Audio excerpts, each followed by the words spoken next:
Depois de uma semana aqui juntinhos lendo, estamos aí chegando à página, eita, Gatilhos de Fluxo, número 45. Espero que vocês estejam gostando aí da nossa leitura comentada. Vou continuar fazendo aqui ela e vou começar a introduzir alguns pontos que são pontos do nosso tracker. É porque a gente ensina dentro do nosso curso Leitor Supremo, né? Como é que a gente deve pensar aí nas anotações, como é que a gente deve se questionar coisas que a gente lê, né? E muito mais. Então, ao longo da leitura, você vai ver os meus questionamentos e a gente evoluindo nesse sentido, né? Mas vamos juntos aqui. Se tiver alguma dúvida, algum comentário ou alguma coisa, penso diferente de você ou do autor, né? Ou quero colocar uma referência, coloque aqui na legenda. Tô esperando você participar aqui desse movimento.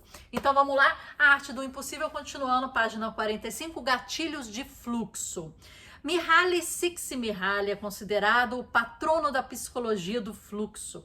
Entre os anos de 1970 e 1990, primeiro como professor do Departamento de Psicologia da Universidade de Chicago, depois como diretor. Csikszentmihalyi conduziu uma investigação mundial sobre fluxo e desempenho otimizado. Foi por meio dessa pesquisa que ele definiu que um fluxo é um fenômeno global. Esse estado é universal e pertence a qualquer pessoa, em qualquer lugar, contanto que determinadas condições iniciais sejam cumpridas. Inicialmente, Mihaly Csikszentmihalyi chamou essas condições de condições proximais de fluxo. Mas depois, então, o nome foi encurtado para gatilhos de fluxo ou pré-condições que levam a mais fluxos, né? Até agora, pesquisadores identificaram 22 gatilhos de fluxos diferentes. É provável que existam muito mais, mas eles têm uma coisa em comum. O fluxo é consequência do foco. Esse estado só consegue surgir quando toda a nossa atenção está direcionada ao momento presente. Portanto, isso é exatamente o que todos esses gatilhos fazem. Eles atraem a atenção para o agora. De uma perspectiva neurobiológica, esses gatilhos atraem a atenção de uma entre três formas. Eles carregam a dopamina e a neuropinefrina para o nosso sistema, que além de duas principais substâncias químicas de foco de cérebro ou reduzem a carga cognitiva, o ônus psicológico de todas as coisas em que pensamos a qualquer momento. Ao reduzir a carga cognitiva, estamos liberando energia, a qual o cérebro pode, então, reutilizar para prestar atenção à atividade presente. É aqui que a curiosidade, a paixão, o propósito, a autonomia, o conhecimento profundo voltam para a história. Nossos 5 impulsos intrínsecos, que ele está martelando desde o início esses, mais potentes, trabalham o dobro como gatilhos de fluxo. Todos esses 5 motivadores podem carregar nosso sistema de dopamina. Muitos deles fazem o mesmo em relação à neuropinefrina. E quando todos os 5 estão alinhados de maneira adequada, a carga cognitiva mais baixa também está. De uma perspectiva evolutiva, nada disso é surpreendente. O impulso é o combustível psicológico que nos impele a obter recursos. Ainda assim, temos uma chance enorme de conseguir esses recursos se tivermos um plano para correr atrás deles. Curiosidade, paixão e propósito, a liberdade para correr atrás deles, a autonomia e as habilidades necessárias para realizar essa corrida, o conhecimento profundo. Curiosidade, paixão, propósito, autonomia e conhecimento profundo. Se todos esses impulsos intrínsecos não estiverem adequadamente empilhados, a falta de alinhamento entre eles torna-se uma forma persistente de ansiedade, que é o ônus psicológico de não fazermos exatamente o que viemos fazer nesse mundo. Quando acertamos uma pilha motivacional, esse ônus desaparece. Agora temos muito mais energia para atacar a tarefa presente e uma chance muito maior de entrar em fluxo ao longo do caminho. Melhor ainda é o fato de que quase tudo isso acontece automaticamente. Quando estamos curiosos, apaixonados e temos um propósito, a carga cognitiva fica mais leve e a dopamina e a neuropinefrina fluem em nosso sistema. Isso também vale para a autonomia, mas não para o conhecimento profundo. Enquanto a curiosidade, a paixão, o propósito e a autonomia alteram automaticamente nossa neurobiologia, aumentando o impulso e, como resultado das mudanças na neuroquímica que produzem um aumento do impulso, nossa chance de entrar em fluxo, o conhecimento profundo, exige um pouco de ajuste fino, adicional. Como gatilho de fluxo, o conhecimento profundo é denominado equilíbrio entre desafios e habilidades. Conhecimento profundo é denominado equilíbrio entre desafios e habilidades. A ideia é relativamente direta. O fluxo acompanha o foco e prestamos muita atenção à tarefa presente quando o desafio da tarefa excede ligeiramente nossas capacidades. Ou seja, queremos esticar sem arrebentar. Legal isso, né? O desafio, ele excede ligeiramente as nossas capacidades. Então, tem que ter um gapzinho aí, né? Quando estamos prosseguindo em nossos talentos e expandindo as nossas habilidades, estamos no caminho do conhecimento profundo e o cérebro repara. Ele recompensa esse esforço com dopamina. E porque a dopamina amplia ainda mais o foco, isso aumenta nossas chances de entrar no fluxo. E o clima continua, e o ciclo continua. Um exemplo vem a calhar. Sou esquiador. Comecei a esquiar com 5 anos de idade e depois nunca mais parei. Consequentemente, sempre que vou para as montanhas, estou fazendo uma escolha, autonomia, que está alinhada com a minha paixão e meu propósito. Como resultado dessa consequência, só de me encostar na neve, reproduzirei uma carga cognitiva. Produzirei um pouco de dopamina e neuropinefrina.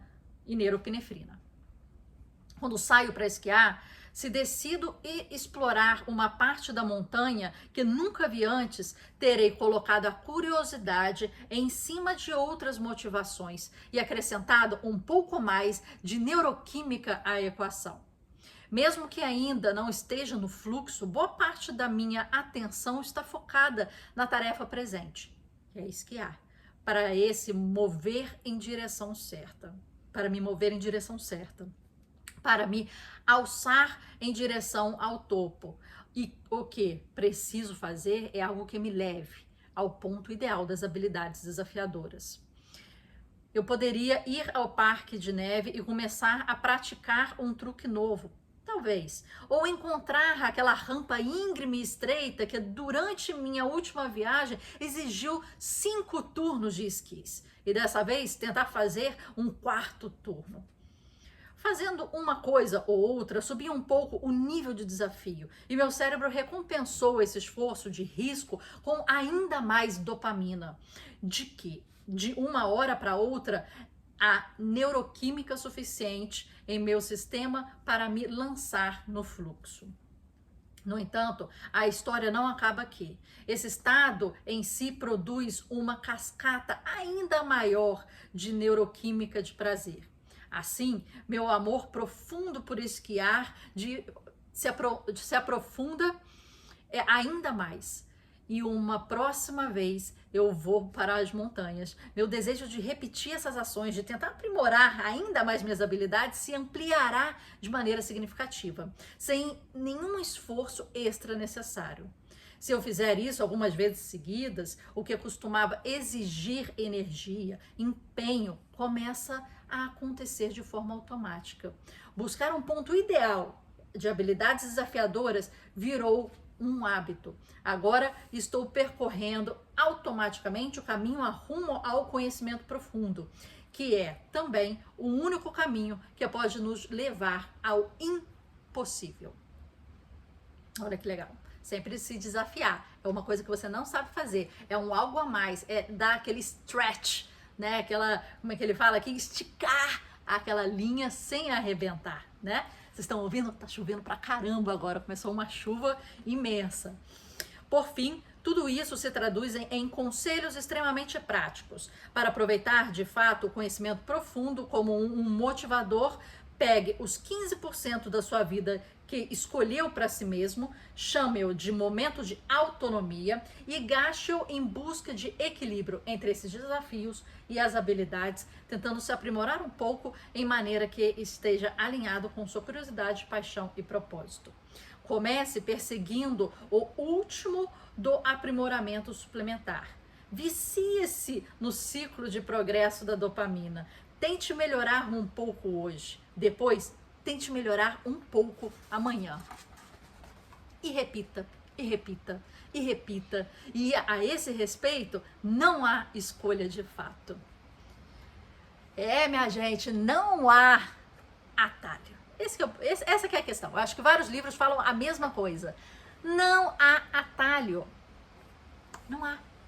Você tem que percorrer o caminho e é você que tem, ninguém pode percorrer por você, né? A gente não aprende assim por tabela, por osmose ou até em livros. Você vai ver que livros são sementes, mas a gente tem que plantar, reagir, regar, todo dia, repetir, né? Isso que pode ser um pouco até enfadonho, mas é que é completamente necessário, tá bom? E vamos lá. Anteriormente, quando comentei que esses 5 impulsos biológicos estavam biologicamente relacionados, quis dizer que foram todos projetados para funcionar em conjunto, como uma sequência. Também é esse o motivo porque quando sequenciados de forma adequada, eles produzem um fluxo de maneira confiável. Todos fomos feitos para alcançarmos o melhor desempenho. É assim que o sistema quer trabalhar e há consequências sérias por tentar contrariá-lo. A desconexão de valores e os trabalhos importantes é uma das causas principais da ansiedade e da depressão. Desconectar-se dos valores importantes é falta de curiosidade, de paixão, de propósito na vida. Desconectar-se de trabalhos importantes é ser forçado a fazer um trabalho. Ter a falta de autonomia. É chato, é massacrante e não fazer avançar as habilidades básicas. Falta de conhecimento profundo. Esse é mais um motivo porque é tão fundamental fazer a biologia trabalhar por nós e não contra nós, porque falhar em fazer esse trabalho causa sérios danos psicológicos. No entanto, se conseguirmos alinhar esses 5 motivadores intrínsecos principais, o resultado é a motivação ampliada, aprimorada, o que significa que na estrada longa rumo ao impossível, iremos mais longe, com mais rapidez. Então, já que vamos nos motivar mais rapidamente na vida, é cada vez mais importante sabermos exatamente aonde queremos chegar. E é justamente por isso que precisamos voltar a atenção para o assunto relacionado aos nossos objetivos. E aí ele termina essa primeira parte e vai para o próximo capítulo, chamada Objetivos. Vamos ver aqui quantas páginas a gente vai ter aqui pela frente. Vamos caminhar mais um pouquinho, né? A gente tem feito mais ou menos 20 minutos de leitura diária aqui, né? Menos, porque eu comento aqui com vocês também, né? Então vamos lá, a gente está na página 49 e a gente entra em objetivos. Então, só para a gente ter, ele fala que esses motivadores são esses 5, eles têm um empilhamento de potência, a gente fez aqui uma referência com um dominó. E se eles forem ativados, quer dizer, se você fizer assim, no primeiro dominó, eles vão sendo que automaticamente empilhados. E essa força vai ser automaticamente empilhada e gerada. É isso que ele está querendo. Mas para isso é preciso o objetivo. Então, saber para onde vai, né? Porque senão qualquer vento é vento, minha filha. E é bom a gente, né, fazer o nosso objetivo e focar no que a gente quer. Eu sei que é difícil. Eu sei que às vezes é muito amplo, né? Ah, quero ir para lá. Lá tem um monte de coisa lá, entendeu? Mas, assim, a latitude e a longitude que você quer ir é difícil às vezes a gente precisar, né? E qualquer um percentual para lá ou para cá, numa longa distância, a gente já está em um país diferente, num local diferente, um objetivo diferente. 111 coisas em 101 coisas em 101 dias.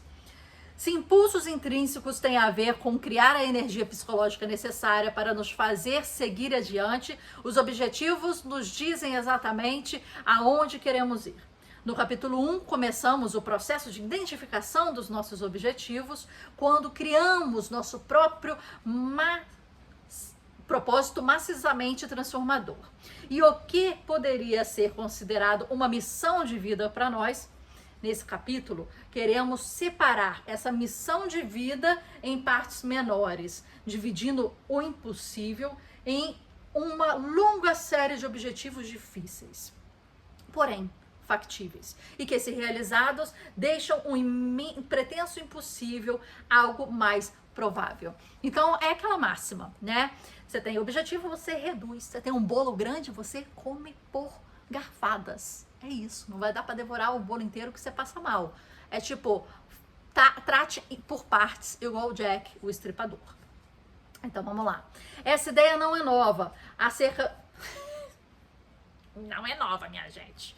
Há cerca de 2000 anos, o filósofo Aristóteles notou que definir objetivos, isso é, estabelecer um resultado, uma meta desejada, era um dos principais motivadores do comportamento humano.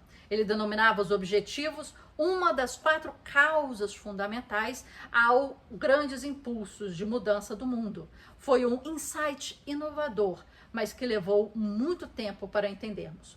O problema é a complexidade.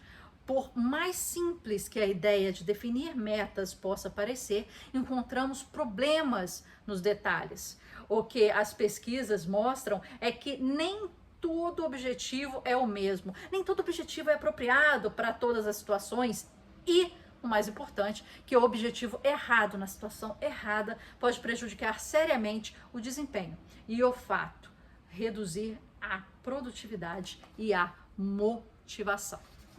Vamos começar pela ciência. Adoro quando as pessoas começam pela ciência, ao invés de achismos. Durante o final dos anos 1960, o psicólogo Gary Latham, da Universidade de Toronto, e o psicólogo Edwin Locke, da Universidade de Maryland, considerados patronos da teoria da definição dos objetivos, relembram a noção de Aristóteles e nos deram uma ideia que agora temos como verdade.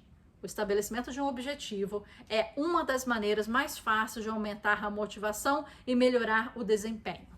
Tem coisas que parecem muito básicas, né? Mas ok, em 1960 ele chegou a essa conclusão.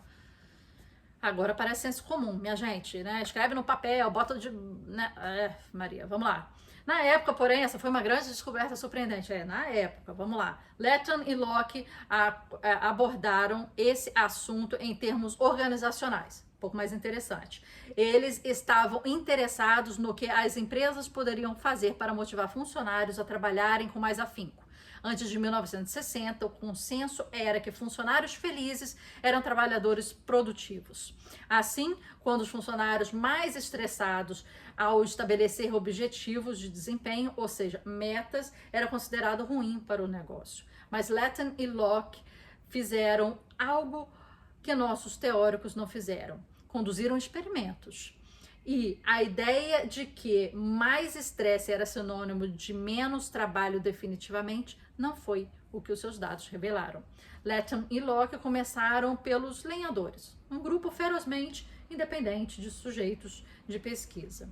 Eles foram divididos em equipes, algumas delas foram orientadas a trabalhar com inteligência e rapidez, porém sem pressão e a dar o seu melhor.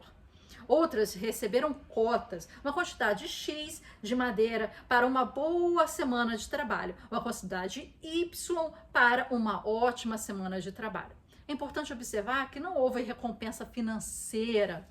Eita, a luz ligou sozinha. Gente do céu, essa chuva tá demais. Os objetivos foram simplesmente definidos e ponto. Entretanto, os lenhadores que receberam alvos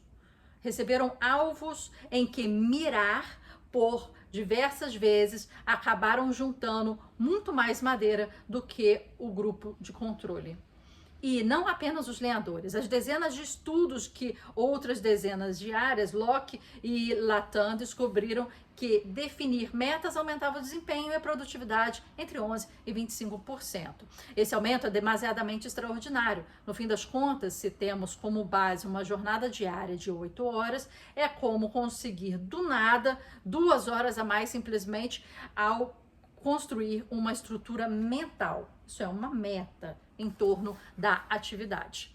Outra forma de pensar nas ideias de Locke e Latam sobre a definição das metas é como um subcomponente do trabalho de Ryan e Deci. Como Richard Ryan posteriormente escreveu, necessidades humanas como autonomia, conhecimento profundo e propósito proporcionam a energia para o comportamento. As pessoas valorizam os objetivos porque espera-se que elas proporcionem satisfações a essas necessidades. Em outras palavras, a necessidade de autonomia é o que estimula as pessoas a começarem o próprio negócio. Os objetivos, por sua vez, são todas as etapas particulares necessárias para se estar de fato no negócio. Para compreender o poder dos objetivos, também precisamos entender como eles impactam o funcionamento do cérebro. Esse órgão é uma máquina de previsões. Está sempre tentando prever o que está prestes a acontecer em seguida e quanta energia será necessária para tal situação. Para fazer essas previsões, 3 sistemas entram em cena: aquisição de informações, reconhecimento de padrões, direcionamento de metas. Absorvemos informações, descobrimos as conexões entre elas e as experiências prévias. E então filtramos esses resultados por meio de novos objetivos para decidir o que fazer em seguida.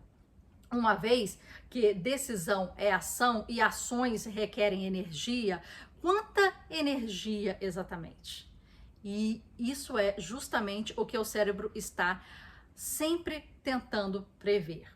E todos esses sistemas trabalham em conjunto. Dê uma meta ao sistema de direcionamento de metas, um propósito ao sistema de reconhecimento de padrões e um alvo ao sistema de aquisição de informações. E por que esse alvo é tão importante? Porque a consciência é um alvo extremamente limitado. A cada segundo, milhões de bits de informações inundam nossos sentidos. No entanto, o cérebro humano pode controlar apenas cerca de 7 bits de informação por vez.